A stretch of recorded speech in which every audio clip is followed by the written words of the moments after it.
Създаването на държавата от Роберта А. Модуньо, публикувано на Mises.org на 25 април 2025 година. Тази статия е взета от основната лекция на конференцията на либертарианските учени на 20 март 2025 година в Обърн, Алабама. Произход на държавата. Това, което трябва да се запитаме е как се развили нещата в исторически план. Какъв е историческият произход на държавата? Реалистичната визия за държавата трябва да започне от приемането на историчността на държавата. Държавата не винаги е съществувала. Тя има свое собствено място на произход и история. Родното място е континентална Европа, произходът е приблизително съвпада с началото на модерната епоха между 15 и 16 век. Три основни събития бележат на влизането в модерната епоха. Падането на Константинопол през 29 май 1453 г., което бележи краят на източната Римска империя, откриването на Америка през 1492 и протестантската реформация, която е предизвикана от Мартин Лутер на 31 октомври 1517. Модерната епоха е скъсване с средновековието и по-специално с онази структура на политическа власт, която характеризира европейската история в продължение на почти хилядолетия. Структура, в която властта не е централизирана, а е разпръсната между множество центрове на властта. Държавата е модерна. Средновековието и древността не познават държавни форми, защото политическата организация на тези периоди дори не е сравнима с тези на модерната епоха. Ето защо е необходимо да се осъзнае фактът, че както пише Джанфранко Милио 1918-2001 в Закономерностите на политиката 1988, типът политически ред, който е в сила днес, далеч не е единственият и неизбежен продукт на универсалния разум, а е само резултат, основно доста случайен от поредица от исторически конюнктури. Със сигурност не може да има съмнение относно типично европейския произход на държавните институции. Моделът на политическата организация, наречен държава, се разпространява по целия свят, но се поставя в началото в Европа. Теорията, която поставя раждането на държавата, само в модерността сега е широко приета, но тя се развива едва през 20 век благодарение на група учени в Германия – Макс Вебер, Карл Шмидт, Ото Брунер и Ото Хинце. До началото на миналия век всъщност терминът държава беше нещо като супер понятие, използвано за обозначаване на всякакъв вид организирана политическа общност и трябва да се отбележи, че тази употреба на термина не е изчезнала напълно. Раждането на държавата навсякъде е белязано от опита за териториално умиротворяване. Ако погледнем вътрешните проблеми на териториите, сме изправени пред проблема с реда. Към древните проблеми за съсредоточаване на съдебната власт в ръцете на царя, за предотвратяване на вражди, за придобиване или изкореняване на феодални княжества и господство, за да се постигне териториалност на държавата, се добавя нов модерен проблем – религиозните войни, които всъщност са граждански войни. Във Франция има борба между католици и хугеноти 1559-1598. В Германската империя конфликтът между католици и протестанти по време 30-годишната война 1618-1648 и в Англия гражданската война 1642-1651 между англикани, презвитериани, конгрегационалисти и независими. Има и натиск от международната среда, войните за господство над Италия 1494-1559, 30-годишната война 1618-1648, войната за испанското наследство 1701-1714 и 7-годишната война 1756-1763. За да установи мери да защити хората, държавата трябва да се утвърди като единствен носител на властта на дадена територия и не трябва да толерира конкуренти. За да бъде успешна държавата, трябва да забрани частната употреба на сила и достоверно да се предостави като единственото хранилище на властта за използване на насилие. Макс Вебер, чието определение за държавата е едно от най-известните в историята на социалните науки, беше сред първите, които подчертаха този аспект на съвременната държавност. Вебер изглежда е наясно с истински модерната природа на държавата, когато описва нейната поява в икономиката и обществото 1921. Разпространението на умиротворяването и разширяването на пазара по този начин представляват развитие, което е придружено по паралелни линии от първо монополизация на законното насилие от страна на политическата организация, която намира своята кулминация в съвременната концепция за държавата, като крайен източник на всякакъв вид легитимност за използване в физическа сила. И второ, тази рационализация на правилата за нейното прилагане, която е достигнала кулминацията си в концепцията за законен правен ред. Но държавата трябва да направи защита си предложение, което не може да бъде отхвърлено. И за да направи това, първо трябва да обезоръжи обществото. Едностранното предложение става обвързващо, ако населението е лишено от оръжие, т.е. ако не е в състояние да се защити нито от частни лица, нито от държавни служители.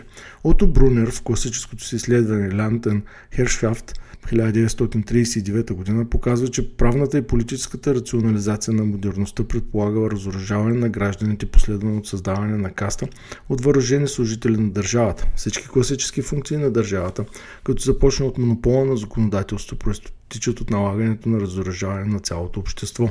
Истинската люлка на съвременната държава е Франция от 16 век. Именно в абсолютната френска монархия, възникнала от религиозните войни между католици и хугеноти, е възможно да се наблюдава онази бюрократизация и централизация на упражняването на властта, която е основна характеристика на държавата. Началото на държавата може да се постави през втората половина на 16 век. Държавата трябва да се стреми преди всичко към собственото си оцеляване в един нестабилен свят, където е постоянно изложена на риск, а да оцелееш означава да разшириш и укрепиш господството си отвътре. Принцът е решаваща фигура на съвременната държава. Той успява да централизира властта с помощта на своите служители чрез нова административна система, държавната машина. Както посочва Федерико Чабот, този механизъм се създава чрез установяването на поредица от функции, които придобиват характер на стабилност на територията. Първо, постоянни армии, които съществуват дори в мирно време и са съставени от наемни войници, зависими само от краля. След това стабилна дипломация и непрекъснато нарастваща държавна бюрокрация. Държавата обаче не е отделима от идеологическата си конструкция. Цялата съвременна политика е формулирана с речника на държавата. От една страна държавата изглежда като исторически определено понятие, което бележи периода от ерата на абсолютните монархии до днешните демокрации. От друга страна държавата се позиционира като най-голямата единствена възможна форма на политически ред. Политическо не може да се мисли извън рамките на държавата и нейните парадигми. Държавата се представя като единствен и недвусмислен отговор на проблема на политическия ред. Тази конструкция, която не съпътства в продължение на 5 века, упражнява и концептуална тирания над нас, защото се опитва да ни попречи да мислим за политиката по различен начин извън рамките на държавата. Причината за държавата като политическа наука, сърцевината на всички новости, въведени от властта, организирана в държавна форма, се крие в принципът на суверенитета, уникален, абсолютен, неделим, сигурен и вечен, както е дефиниран от Жан Боден 1529 в неговите Les Six Livres de la République 1576. Инструментът, използван от царя, е законът, на който той сам не е подчинен. Тук виждаме модерността на Боден. Суверенната власт е властта да решава за всеки без ограничения. Суверенната власт не е ограничена от закона или от съгласието. Терминът държава, приблизително както го разбираме, не се появява в писанията на Николо Макиавели 1469-1527, по-специално в Принцът 1513. Всички държави, всички владения, под чиято власт хората са живели в миналото и живеят сега, са били и са или републики, или княжества. В този момент средновековният период определено вече е приключил. Всички политически писатели от средата на 16 век трябва да вземат под внимание новите институционални ситуации и условията, при които действително протича политическия живот на италианския полуостров и в католическите държави. Имало монархически режими от древен произход и добре установени княжества, така че писателите обикновено приемат за даденост формата, която държавите са приели през втората половина на 16 век, поставяйки само въпроса за най-добрата форма на управление. Фактът, че реформацията в нейния калвинистки компонент е избрала републикански форми на управление, както в Швейцария и Обединените провинции на Холандия, поражда в атмосферата на контрареформацията предразсъдъци срещу републиката и благосклонност към княжеско управление като режим, подходящ за запазване на религиозно единство и уважение към традициите. Следователно тези писатели са работили за своите князе и техните държави, най-вече с енкомиастично намерение, помагайки да се освети моделът на абсолютното княжество и да се осигури професионалната роля на агентите и съветниците на принца, бъдещите бюрократи. След като папството заема центъра на политическата сцена след падането на Източната Римска империя през 1453 г., католическата политика на контрареформацията също е представена с проблема за разработването на теория за държавата и политическата етика, съответстваща на програмата, възникнала от Трентския събор 1545-1563, която се стреми да възстанови съвестта, да контролира интелектуалното производство, да образова управниците и да ръководи политическия морал на масите. Новата ера се характеризира с утвърждаването на абсолютни състояния. Политически теории, които започват да отговарят на необходимостта от политически реализъм, преди всичко мисълта на Макиавели, започват да отделят политическата сфера от религиозната и църковната. Всъщност утвърждаването на княжеството и на модерната държава означава, че католическите общества общества на контрреформацията трябва да се изправят срещу обективната автономия и безскрупулността на политиката. Имаше писатели, които демонстрираха политически реализъм, онзи практичен макиавелистизъм, който постоянно присъстваше от другата страна на контрреформацията. Мъжете на действието дават внушения, с които показват, че вярват в истината от думите на Франческо Гуачардини, че политическата власт не може да бъде упражнена според диктата на чистата съвет, и на Козимо Стари, че властта на държавата не се поддържа от патерностарите. Сред католическите интелектуалци, които успяват да задоволят нуждата от реализъм в управлението на държавите, откриваме Джовани Бутеро, 1544-1617, принуден да напусне обществото на Исус през 1580, поради разногласие с началниците си. Той постъпва на служба при кардинала на Милано Карло Боромео. Основният му труд Della Ragione di Stato, разумът на държавата, е публикуван в Венеция през 1589.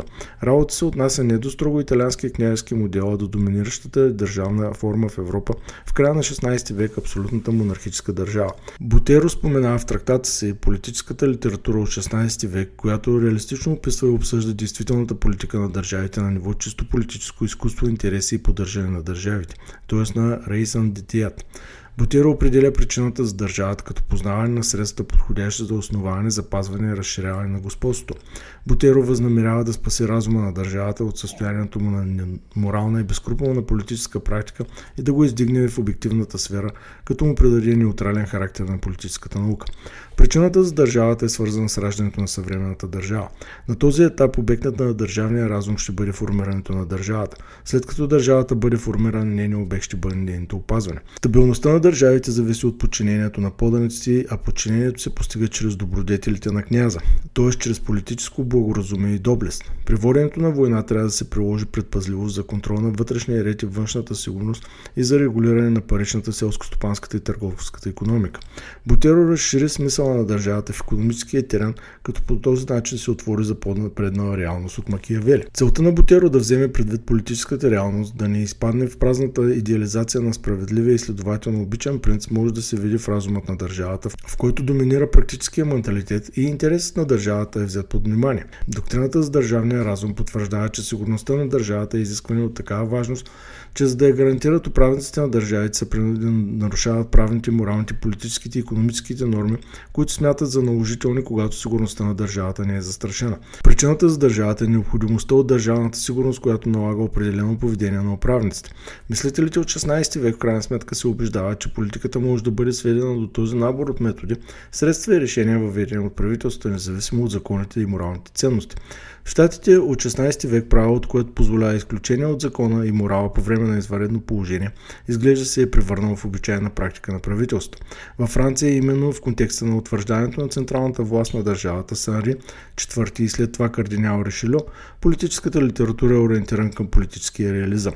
Впоследствие Карден Любре, 1558-1655, твърди в Деля Суверенитет дю Рой, 1632, че обществената полза, разбирана като интерес на държава, трябва да наделее над всички останали съображения. Абсолютистката Европа от 17 век е на път да остави на страна етичния проблем, без да го реши. Италианската макиавелианска причина за твърдение, която авторите на контрреформацията са се опитали да опитомят и прогонят, е изтъкната през 17 век от Габриел Нодей, 1600-1653 в тайна публикация, оглавена Политически съображения относно държавните преврати, 1632. Това е творба, написана в Барберински Рим, сцената на маневрите на посланиците на всички католически държави. Текст провокативна откровенност в изброяването на престъпленията, извършени от правителствата в името на интереса на държавата. Но де дори не се опитва да прецени тези престъпления от морална или религиозна гледна точка. Ефективността на политическите действия е единствения критерий за преценка на политиката.